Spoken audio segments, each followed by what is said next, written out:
What's up guys, it's Lauren. Welcome back to my channel, and in this video I am going to be telling you guys the tragedy of the Sydney ghost train fire.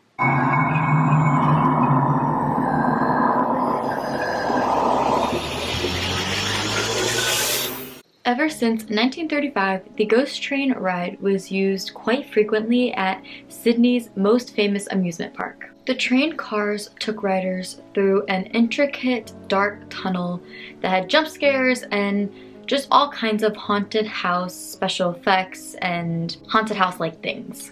On June 9th, 1979, some people started smelling smoke from the interior of this ride. However, the person/attendant who was supposed to be in charge of the ride at that time was not there, so everybody shrugged it off like it was supposed to be a part of the ride. It hit them that something was wrong when at around 10:15, black smoke started appearing from all of the entrances and exits. The riders were evacuated from the tunnel, and it was thought that everybody had been saved. However, some say they saw some empty cars as the train left the tunnel, and by 11:30, 7 bodies were found within the remains of the ride.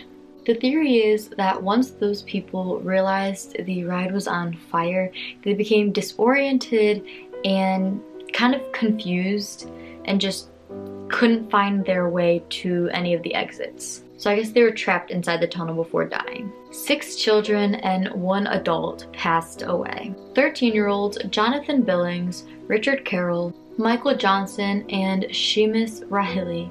Their longtime friend was also on the train, Jason Holman. He recalled being pulled from the train by a man who seemed to be in distress, and this was before everybody else knew the train was on fire. The Godson family was visiting Sydney on vacation, and John Godson and his 2 sons decided to use the remaining of their tickets for this ghost ride. Craig was 4 and Damien was 6. John's wife and boys' mother, Jenny Godson, actually spoke on this sudden last-minute decision to leave her remaining as the sole survivor of her family. All of a sudden, I got this thought that I wanted an ice cream. It was just the most bizarre thing. I asked the boys if they wanted an ice cream, and they said no, so off they went with their father, and that was that. I didn't meet them there. They were gone. By the time Jenny got to the ghost train to meet up with her family, the ride was completely engulfed. Shortly after, the bodies of Craig, Damien, and John were found inside the tunnel. The exact cause of the fire is undetermined, but there's a lot of controversy surrounding it. It was revealed that Luna Park was warned that this fire was in fact a fire hazard. In 1977, the fire brigade had warned the park about all the possible risks about this train's wooden tunnel. It was also never equipped with emergency lighting and exit signs. The park also ignored a warning to install a sprinkler system within the ride. By 1979, still no measures had been implemented to fix this, and so they were given 12 more months to do so. The fire occurred 1 month after that. There's a possible hypothesis that a cigarette or faulty wiring caused this fire, and because of lack of lighting, a confusing interior, hardly any exits, that it made evacuation a lot more difficult. In 1977, a fire inspector reviewed the train and said, "It was a maze. It was timber, all painted black. As a matter of fact, even with the light on, I was bumping into the partitions and the walls. It was a timber ceiling. I would have got lost even with the lights on. The only way I could keep going was to follow the railway track." Coroner Kevin Anderson said that the park had failed their duty to keep their customers safe and happy, but not enough to actually file for criminal negligence and get charged for that. In 1987, the National Crime Authority opened an investigation. No new evidence was found, and they said that previous investigations and evidence was not really effective. Now, there are also many other alternate theories. For example, some who were at the park that day say this tragedy resulted in arson. As recent as 2021, staff and visitors say they smelled kerosene and saw a group of men gathered around the ride prior to this incident. It was said they were talking about kerosene and matches to light a fire. Supposedly, one of the men said, "You shouldn't have done that," right before the fire was noticed. Kathy Dewar was working at the park's food stand and said, "For me, there were actually two tragedies. First, there was the fire itself. The second tragedy for me was the failed investigation, not having the truth come out.